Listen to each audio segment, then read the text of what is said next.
Story time. My best friend slept with my boyfriend on my birthday. So a little background information. I was 16 and a sophomore in high school. Well, I have this best friend who we are going to call Sarah. Her and I became super close over the summertime, but she was like on and off best friends with this other girl who we're gonna call Mackenzie. But I had this boyfriend who I was also really on and off with. And Sarah knew about all the problems within our relationship. Well, I guess I underestimated how close Sarah and Mackenzie were, because everything that I told Sarah, she went back and she told Mackenzie. And not to mention, Mackenzie was really close with my boyfriend. So of course, she told my boyfriend everything that I was saying. This ended up causing a huge fight between my boyfriend and I. Well, the night before my birthday, my boyfriend and I were going back and forth arguing. And around 12 a.m., on my birthday, I forced myself to fall asleep. And at around 1 a.m., I woke up to 20 Snapchat notifications, all from my boyfriend.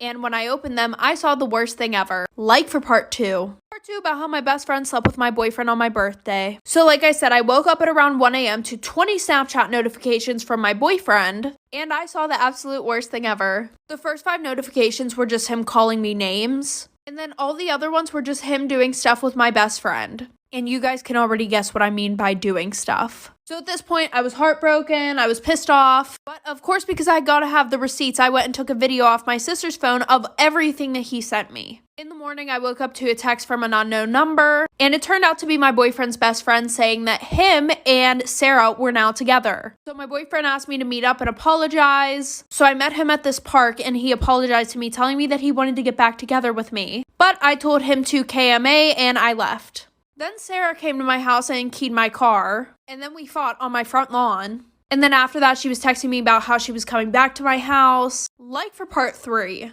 Part 3 about how my best friend slept with my boyfriend. So like I said, she came to my house and she keyed my car. And I caught her, so I went outside. We fought on my front lawn. After she left, she kept sending me messages saying that she was coming back to my house so we could fight again. But she was blocked, so I didn't get any of the messages. And then my ex came to my house and brought me flowers. And this was all in a span of 1 day. So because it was my birthday party, my cousins were at my house, and I already told them everything that happened. So they went outside and they fought him. Well, then I ended up sending all the videos to his parents, her parents, his siblings, aunts, uncles, cousins who loved me. Then I also decided to take legal action, and I sent the cops all of the screenshots of Sarah harassing me. And my sister got a video of us fighting, so I sent that to them too. Well, since she was 18 and I literally just turned 16, she got 3 months in county jail for minor harassment and minor physical altercations. So in the end, I think I won. Story time about why I will never ever ride in an Uber ever again. So a little background information. I was 16 and in 11th grade. So my parents decided to go away for the weekend. They wanted to go and visit some family who lived like 2 hours away. So I decided that it was a good idea to invite my friends and my boyfriend and his friends over for a sleepover. And once we were all at my house, we realized that we were pretty bored, so we decided to go to the fair. So we decided to go to the fair around 9:15. But because we were all lazy AF, we decided to just get an Uber to the fair instead of driving. The Uber there was fine. We went, we had a super great time, and then it was time to go home. It said our Uber was going to come at 10:30, but instead it came at 10:45, which I didn't think was a big deal because Ubers are late sometimes. So we all got into the Uber, and mind you, my house was literally 15 minutes away. So I ended up taking a nap because I was really tired. And then I woke up, like for part 2. Part 2 about why I will never ever ever ride in an Uber ever again. So like I said, my house was only 15 minutes away. So since I was really tired from the fair, I decided to take a nap. Well, I woke up 20 minutes later and we were in the middle of nowhere. Like when I tell you, we were on a road that literally just kept on going. I asked my boyfriend where we were and he said that we had been on this road for a while. So at this point, we're all texting each other. And all of our friends are saying, no, we're fine, this is the way. So then I look up my address on Google Maps, and we are 45 minutes away from my house. So then I send it in the group chat, and now everybody starts to freak out. Not to mention, our Uber driver was on the phone the whole time, but he had his AirPods in, and we couldn't understand anything that he was saying. So that's when my friend Sophie, she was in the front seat, she shoved the directions in his face, and was like, I think you're going the wrong way. So then he busts a U-turn, and he's yelling at this point on the phone. And an hour later, we make it back to my house. I have a feeling if it wasn't for my friend Sophie, we wouldn't have made it out of there. Storytime about my toxic best friend group. So a little background information. I was 16, and it was the end of 9th grade going into summer break. And one day randomly these 3 girls added me on Snapchat and put me into a group chat. Now I had seen them around school, but I never said hi to them. I was finding it very hard to make friends in 9th grade because everybody was so toxic. Anyways, like I said, they added me to a group chat, and all of them said hi to me. And usually I wouldn't respond to random people on Snapchat, but because I had seen them around school, I decided why not. And it was so random, they just started sending pictures of themselves into this group chat. And it low-key made me feel bad because I kind of hated my physical appearance. But anyways, they asked me if I wanted to be friends with them. Oh, and by the way, their names were Stacy, Savannah, and Emily. So of course I said yeah because it was hard for me to make friends. So fast forward, my birthday was coming up. So they asked me if we could hang out. They said they wanted to give me an early birthday present. So I said yes, of course. Like for part 2. Part 2 about my toxic friend group. So like I said, they asked me if we could hang out to give me an early birthday present. So I said yeah. And Emily had a pool at her house, so they asked me if I wanted to go over there. And of course I said yeah, it was summertime and it was hot outside. Well, when I got there, they asked me to order the pizza and they said that I had to pay for it. So I said yeah, because they were my besties at the time. So I used some of my birthday money to pay for the pizza for all of us. And when I got back to Emily's house, they were all already in the pool. So I was kind of mad. 1, because they didn't go with me, and 2, they were just hanging out without me. So we're sitting there eating the pizza. And then after, all 3 of them get in the pool and they start taking pictures with each other, not even asking me to be in any pictures. So at that point, I was so annoyed. I was just like, you guys are being so rude. And Emily's like, what are you talking about? We didn't even do anything. And then, of course, Stacy and Savannah agreed. So I was like, 1, you didn't even ask me to be in any pictures and you made me pay for the pizza for all of us. And she was like, you're ugly. We didn't want you in the pictures. So I threw the pizza away and went home. Storytime about how I was almost kidnapped. So a little background information. I was 13 and it was the summer going into 9th grade. I was on a road trip with my family and we needed to stop for some gas. So we stopped at some random gas station and we see this lady get out of her car and walk in. No big deal though.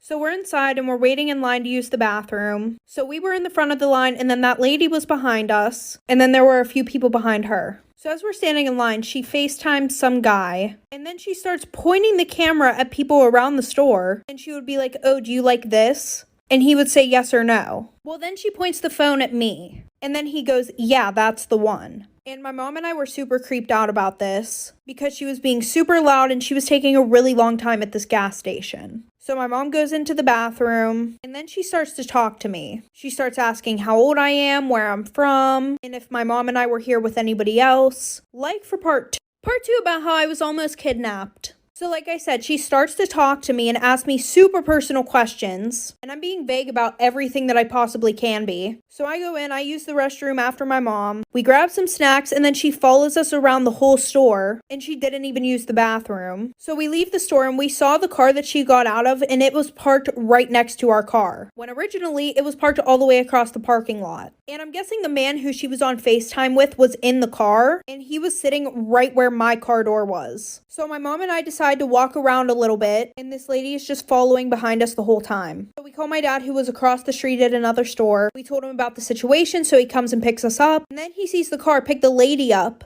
and they start following us. So then they followed us for about 25 to 30 freaking miles. And then they ended up turning off on some random road. And I have a feeling if my mom and I didn't pay such close attention to what they were doing, I would have been kidnapped and trafficked. Story time about my psychotic best friend. So we're gonna call this girl Gia. So a little background information. This all happened whenever I was in 9th grade. I saw Gia sitting at this lunch table alone and I invited her to come sit with my friends and I. And after talking to her, I found out that she was a new student and she didn't have any friends. So her and I started hanging out and we became really close. Like she would come over my house 24/7. Well, my older sister was a grade above us and she would act really weird around her. And by weird, I mean like she would always make fun of me in front of my sister. And weirdly enough, try to cause problems between us.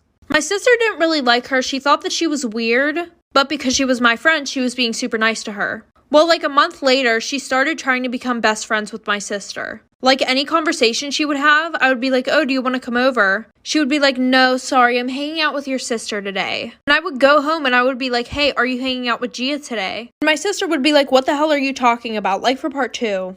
Part 2 about my psychotic best friend. So like I said, my sister was like, no, what are you talking about? So at this point, I'm thinking, oh, this girl's really weird. But it gets even worse. She comes over my house one day to hang out with me and goes in my sister's room the whole time. My sister dyed her hair black, so what does she do? She dyes her hair black too. The obsession was like really fucking weird. Anyway, so the one night that Gia's over, yes, I still had her over after this because I didn't think it was really weird at the time. My sister had her boyfriend over and they were in the living room watching a movie, and the whole time Gia is begging me to go in the living room and watch the movie with them. So I'm like, fine, whatever, we'll do that. We go into the living room, we all sit on the couch, and my couch is kind of small, so like we all had to squish. So she sits her ass right next to my sister's boyfriend. Well, my sister's boyfriend got up and started freaking the fuck out. Well, turns out that Gia was trying to touch him under the blanket. So I told her to leave. The next day I got a whole paragraph of her saying that she just wanted to be like my sister because she never had an older sister. Story time about how my husband accidentally told me that he was cheating on me. So just some background information. My husband and I got engaged 2 years ago. And this whole situation happened a month after we got married.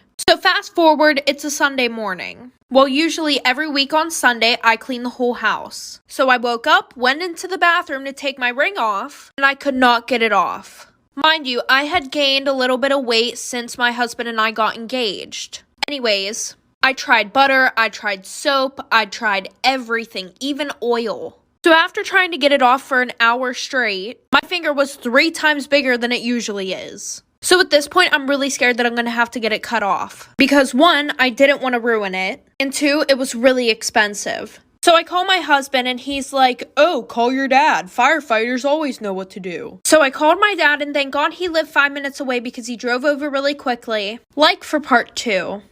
Part 2 of how my husband accidentally told me that he was cheating on me. So like I said, my dad lived 5 minutes away, so he just rushed over to my house. And we tried a few more things to get it off. We tried Windex, we tried the dental floss, none of it was working. So my dad told me that we were going to have to cut it off with pliers. So he comes over with the pliers, cuts the ring off. Well, a few days later, I had taken it to the same place that we got it to get the band fixed. Or replaced. While I was there, I decided to get it appraised, just for insurance reasons. So a few days later, I go and pick up my ring, and when I get home, I look at the appraisal. It was not the same one that I had picked out in the store.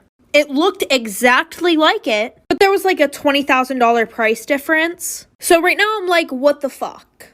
I'm not mad about the money part. I'm more mad that my husband lied to me. I was more upset about the fact that he had lied to me. So I had made dinner reservations for the next night, so that way I could hopefully bring up the conversation about it, like for part 3. Part 3 of how my husband accidentally told me that he was cheating on me. So like I said, I had made reservations for him and I to go out to dinner so that way I could hopefully spark up the conversation about it. So when we finally sat down, I had started up the conversation. I had told him that when I took my ring in to get it fixed, I also got it appraised. And his face immediately changed after that, but he wasn't saying anything. He was like, oh, okay, how did that go? So at this point, I was tired of beating around the bush, and I was like, why wouldn't you just tell me if we were having money troubles? And he was like, what do you mean? We're not having any money troubles. I'm fine. One thing about my husband is that he is very wealthy. And he takes pride in the fact that he is very wealthy. So obviously, me right there kind of questioning his wealth, he fucked up and told me the truth. He was like, well, I'm going to be honest with you. I accidentally gave the ring that I was supposed to give you to a girl I was seeing at the time. And I just never got around to replacing yours. So fast forward to present day, I am currently moving all of my stuff out of our house and filing for divorce.